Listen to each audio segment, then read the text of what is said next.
and here comes the thing.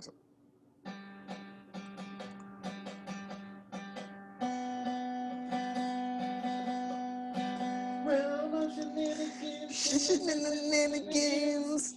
Gross. And welcome, people of the internet, to the realm of shenanigans. I can't. I can't. That was a good laugh. You sat down and decided to play a guitar while singing "Realm of Shenanigans." Shenanigans. I can't. My heart can't take it.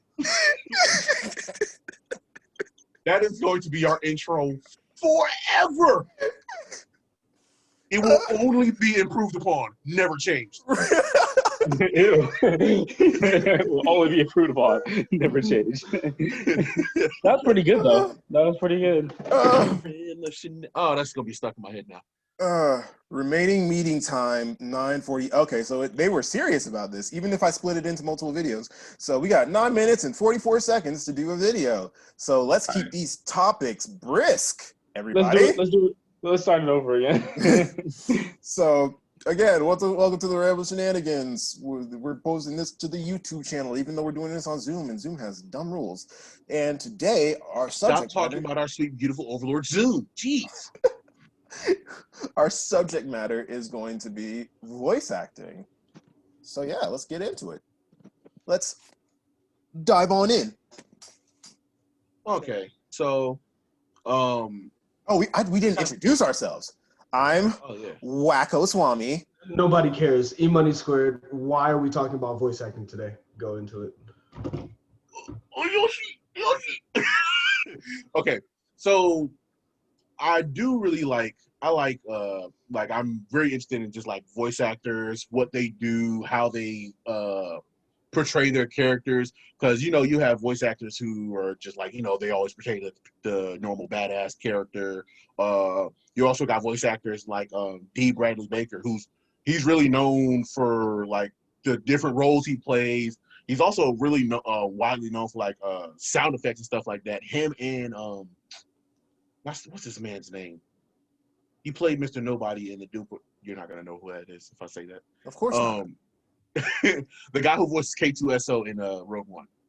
Oh, okay. I know who you're talking about. He's actually he's not a like well known voice actor. He does voice acting sometimes because he's also the voice of Clayface in the current Harley Quinn cartoon. But he he does a lot of like different voices that you going through. For instance, he was in Moana. He was the voice of the chicken. You'll be surprised. Like there are literally little things that are just voice acting. That's voice acting. Sound effects. Sometimes they just use people to do those sound effects. But I really like I was talking about before. I kind of like want to see the interest because I see the voice actors that do like American cartoons and stuff like that, and then you have anime voice actors, and I'm wondering just like where that difference would be. Okay, so like, what's it called? One of the things I've noticed in, first of all, when we're talking about cartoons and anime, you got to recognize that it's a very different culture. It's a vastly different culture. There's vastly different. So especially in terms of like humor, so there's something in a lot of anime that I like to call, not very PC, dick humor, which is basically just humor that revolves around putting a man in just various situations that, are risque, like, oh, he opened the door and she just got out of the shower. Oh, he fell right into her bosom. And it's just like a lot of anime derived humor from like these situations that used to be funny even over here, but in different areas. But might not fly as much because of a new wave of culture that's come in recently in the U.S. But it's just like there's that whole thing. And when we're talking about voice acting, we're talking there's subbed and dubbed voice acting with anime and just English. And I think specifically with dubbed anime, Yoshi brought up a very interesting point before we got in, and that's how you have to be emblematic of Japanese culture. So like something that female voice actors will do, well, they did like prior to 2010 when dubbing kind of hit its stride, was they would play these female characters straight even when the character was supposed to be moe, because moe is more of a thing that's more associated with Japan and Japanese women than it is with women in the West. And it's just that idea of making yourself cutesy and more desirable. Women in the West have, I won't say taken that for granted, but men are just such savages here in the West that they'll chase you no matter what. So you don't have to act cutesy or do that other shit. You more have to do that over there and overseas. Well, in Japan, typically women chase after men. That too, that as well.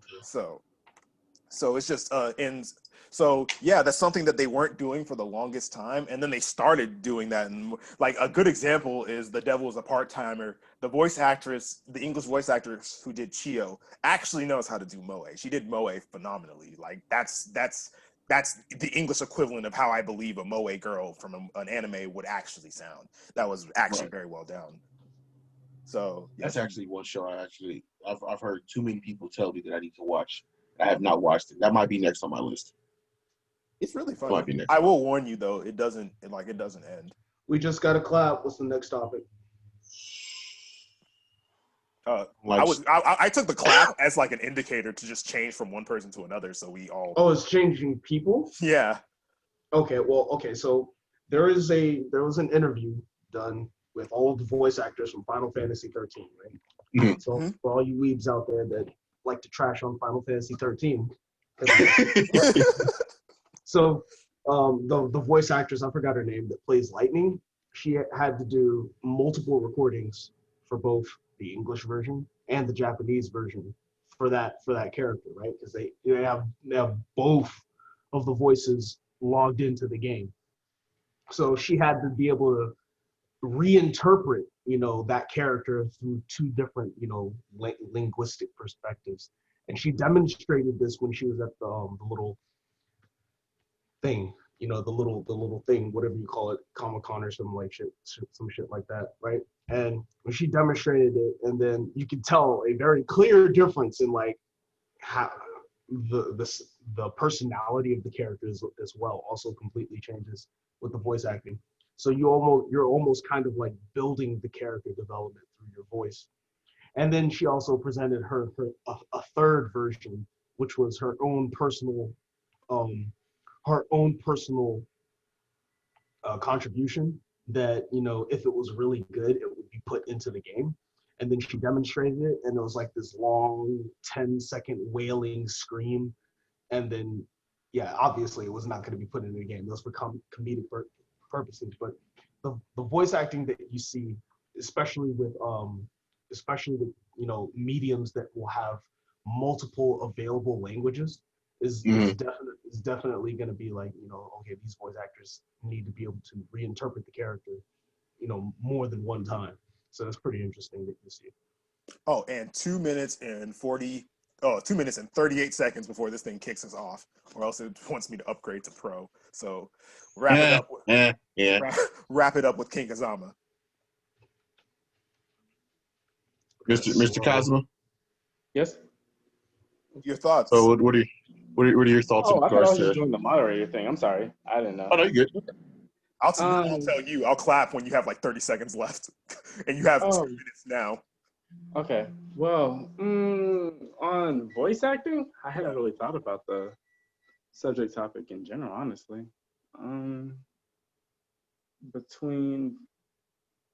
I need like a synopsis or like. Okay, what do you want when you're usually like? What do you want from your voice acting when you're watching your content?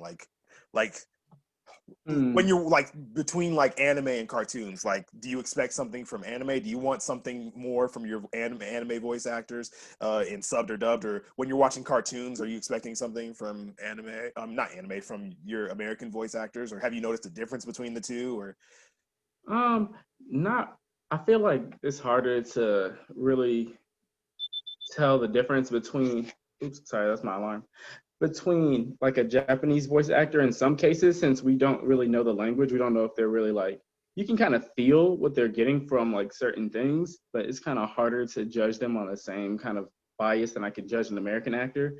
since I don't really know what they're like actually saying, or if they're saying it with like feeling at the right parts, at the right junctions, that we can translate it well enough, but it's kind of harder to judge them. Like the acting in Avatar feels like perfect almost all the way through on almost all parts. Like voice actors, they feel like they know exactly what they're doing. They know the feeling that they need to put in. Some people are a little bit better than others. Like Momo, he's not really too amazing, but like if I judge like